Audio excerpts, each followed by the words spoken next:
Kalau boleh tahu Mbak Yaya ini dari kelas berapa ya? Dari kelas mana? Saya dari kelas 12 IPA 3. Dari kelas 12 IPA 3. Sebelumnya apa Mbak Yaya sudah pernah mengetahui Ibu atau sudah pernah berjumpa dengan Ibu sebelumnya? Belum, baiklah. Di sini Ibu akan memperkenalkan diri Ibu terlebih dahulu sebelum kita melanjutkan kegiatan kita hari ini. Oke, perkenalkan nama Ibu yaitu Ayu Karisma. Mbak Yaya bisa memanggil Ibu dengan sebutan Ibu Ayu selama proses konseling ini berlangsung. Baik, bisa dipahami Mbak Yaya? Oke, baik. Sebelumnya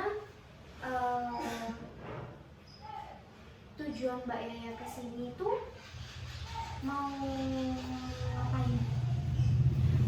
Saya mau menceritakan tentang apa yang saya alami, masalah yang saya alami saat ini, karena saya merasa berat sekali. Gitu. Mbak Yaya, apakah sebelumnya Mbak Yaya sudah pernah mengikuti proses konseling? Belum sama sekali, ini pertama kalinya saya kesini. Belum sama sekali ya, Mbak Yaya baru pertama kali ini mengikuti proses konseling. Dengan Mbak Yaya mengikuti proses konseling ini, apakah ini kemauan dari Mbak Yaya sendiri atau ada pihak lain yang mengusulkan untuk Mbak Yaya mengikuti konseling ini? Kemauan saya sendiri. Kemauan Mbak Yaya sendiri, oke baik. Sebelumnya Mbak Yaya apa sudah tahu ya proses konseling itu apa? Belum tahu. Oke baiklah. Di sini Ibu akan menjelaskan apa itu proses konseling. Jadi proses konseling itu ialah suatu proses layanan pemberian bantuan kepada dari konselor kepada konseli yang mempunyai masalah dan membantu memecahkan masalah yang sedang dihadapi oleh konseli atau yang sedang dihadapi oleh Mbak Yaya. Seperti itu. Apa bisa dipahami Mbak Yaya? Bisa. Oke baiklah.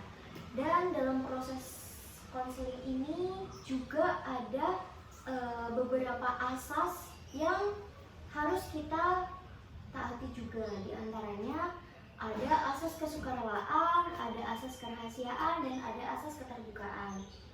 Untuk asas keterbukaan dan asas kesukarelaan ini di mana Mbak Yaya diminta untuk sukarela menceritakan masalah yang sedang dihadapi oleh Mbak Yaya. Dan di sini Mbak Yaya diminta untuk terbuka dalam menceritakan masalah yang sedang dihadapi oleh Mbak Yaya. Dan yang selanjutnya ada asas kerahasiaan, di mana pada asas ini kami selaku ibu, selaku konselor memaksimalkan untuk menjaga rahasia tentang masalah yang sedang dihadapi oleh Mbak Yaya dengan sesuai dengan kode etik profesional yang dimana kode etik tersebut menyampaikan bahwasannya konselor harus bisa menjaga kerahasiaan konseli tersebut. Seperti itu. Apakah bisa dipahami Mbak Yaya? Bisa. Bisa. Oke. Sebelum kita lanjut, alangkah baiknya kita menyepakati waktu selama proses konseling ini berlangsung. Nah, biasanya ya pada umumnya itu proses konseling ini berjalan kurang lebih 30-45 menit dalam 2-3 kali pertemuan. Apakah Mbak Yaya setuju? Setuju. Oke baiklah. Untuk pertemuan selanjutnya nih Mbak Yaya kira-kira bisanya kapan? Seperti hari ini juga apa? Harinya berarti sama ya seperti hari ini, dan jamnya, tempatnya bagaimana? Mungkin sama, mungkin Bu sama aja sih. Oke baiklah. Jadi untuk pertemuan selanjutnya kita akan bertemu lagi di hari yang sama dan di jam yang sama dan di tempat yang sama. baiklah. Dan sebelumnya apakah Mbak Yaya sudah pernah memasuki ruangan ini ya? Belum, Oh, belum. karena saya takut. Oh, takut kenapa? Ya, saya takut kalau ditanya-tanya, dikulik-kulik gitu. Oh begitu. Jadi ini Mbak Yaya pertama kali ya masuk ke ruangan konseling ini? Yes, pertama kali. Oke, baiklah. Kalau begitu langsung saja ya, Mbak Yaya bisa menceritakan apa masalah yang sedang dihadapi oleh Mbak Yaya saat ini. Oke. Jadi gini Bu, saya itu akhir-akhir ini sering banget merasakan kecemasan pada diri saya. Merasakan kecemasan yang seperti apa itu? Ya, kecemasan secara umum sih ya Bu ya. Saya tuh sering banget kayak tiba-tiba cemas gitu, hal-hal kecil gitu lah. Misal kayak nggak dikabarin sama pacar saya karena saya punya pacar. Iya. Makanya saya aduh cemas banget nih, karena sebelum itu saya juga memiliki trauma juga sih. Jadi mungkin itu mungkin ada hubungannya juga Bu. Dan saya cemas sekali sehingga bisa mengganggu hari-hari saya seperti sekolah saya. Mbak Yaya merasa cemas ini sudah berapa lama? Akhir-akhir ini belum lama sih Bu, semenjak saya punya pacar. Oh, semenjak Mbak Yaya punya pacar ya? Rasa cemas ini sudah berlangsung semenjak Mbak Yaya mempunyai pacar ya? Selain rasa cemas yang dirasakan sama Mbak Yaya, apalagi? Ya itu tadi, ketidaknyamanan. Tidak nyaman ya, tidak nyaman saat pada saat sudah punya pacar ya, dan hal tersebut yang membuat Mbak Yaya tidak nyaman karena rasa cemas itu tadi, seperti itu. Ya betul sekali. Oke, hal apa yang sudah dilakukan Mbak Yaya sejauh ini untuk menghilangkan rasa cemas itu? Saya berusaha untuk bodo amat sih. Berusaha untuk bodo amat. Iya. Selain itu? Saya bodo amat, saya mungkin lebih banyak ke positive thinking aja sih Bu.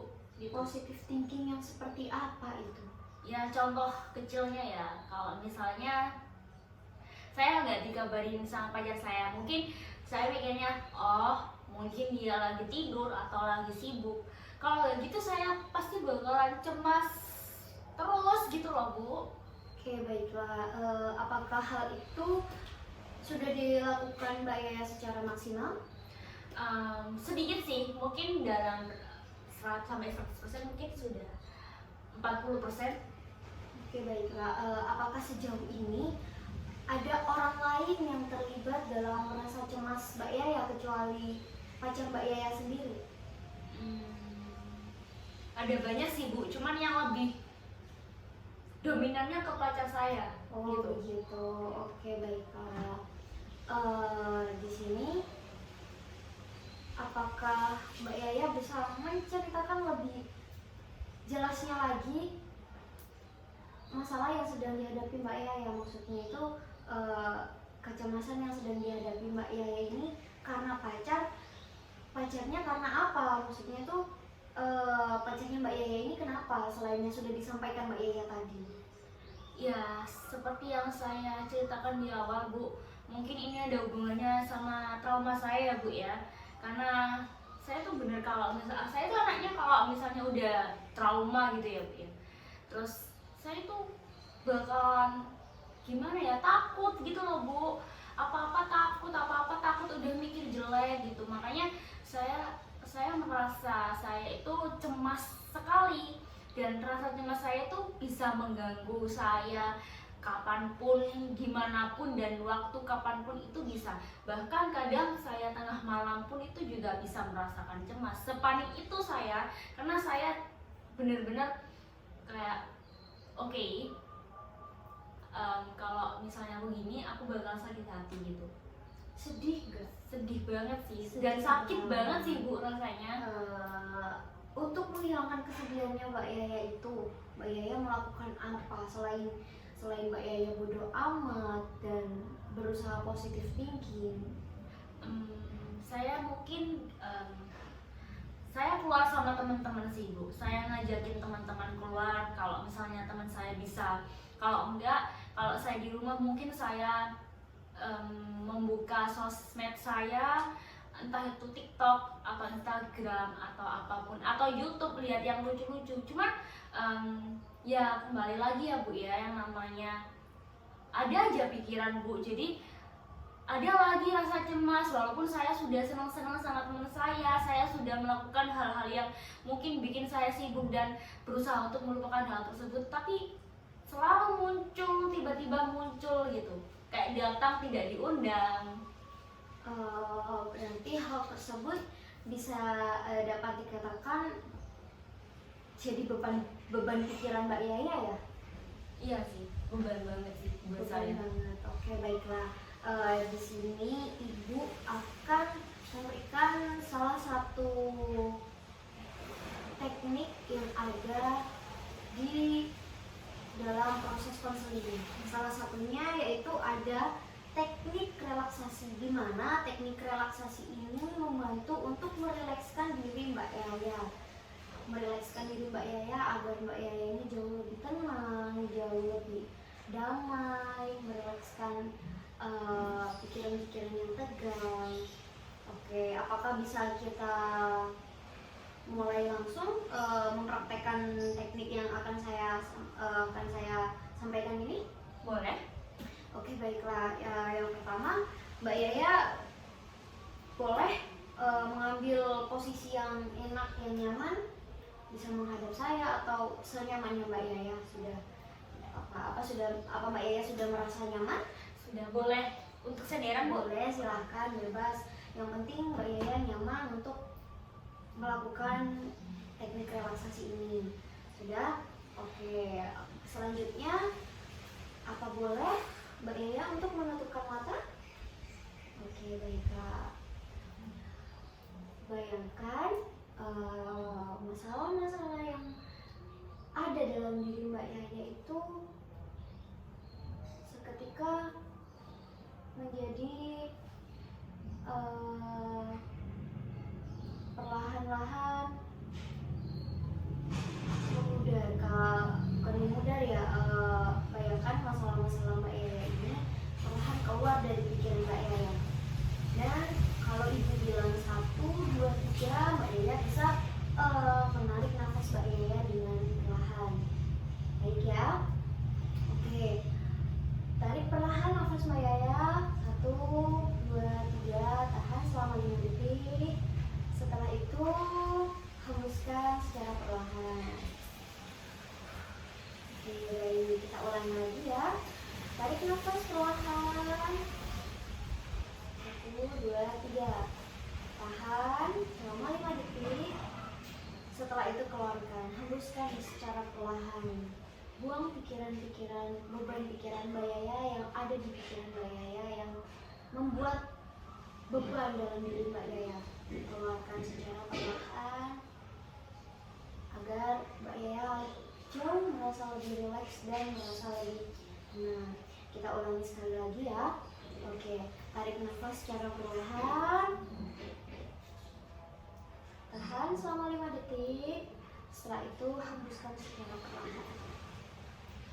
Oke, baiklah. Boleh Mbak Yaya untuk membuka matanya? Oke, bagaimana?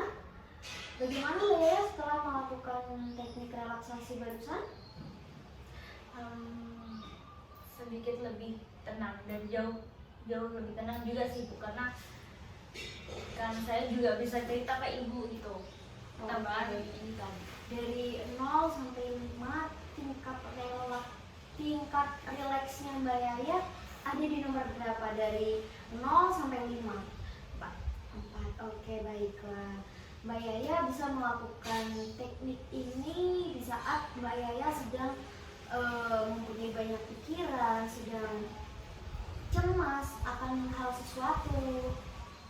Mbak Yaya bisa melakukan ini berulang kali agar Mbak Yaya bisa rileks dan bisa tenang.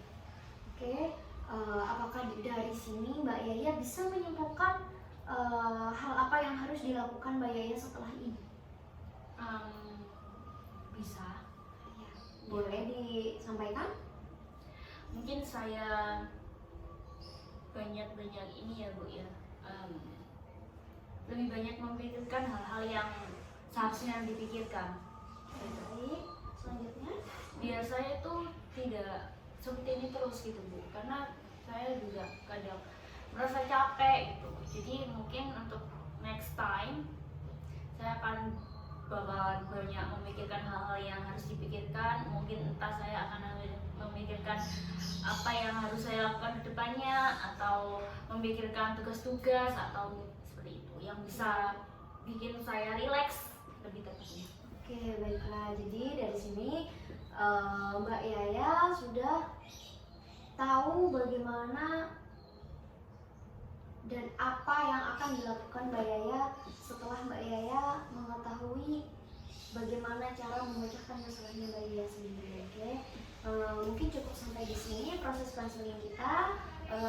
Kita jumpa lagi pada hari yang sama dan di jam yang sama dan di tempat yang sama. Oke, baik. Dan semoga Mbak Yaya jadi lebih baik lagi dan menjadi lebih rileks, lebih tenang dalam menghadapi apapun itu masalahnya. Oke, baik. Terima kasih Bu, terima kasih banyak sudah mau mendengarkan cerita saya. Oke, baiklah. Saya pamit dulu Bu sebelum kelas saya masuk. Oke. Terima kasih banyak Bu. Oke, baik. Assalamualaikum. Dadah.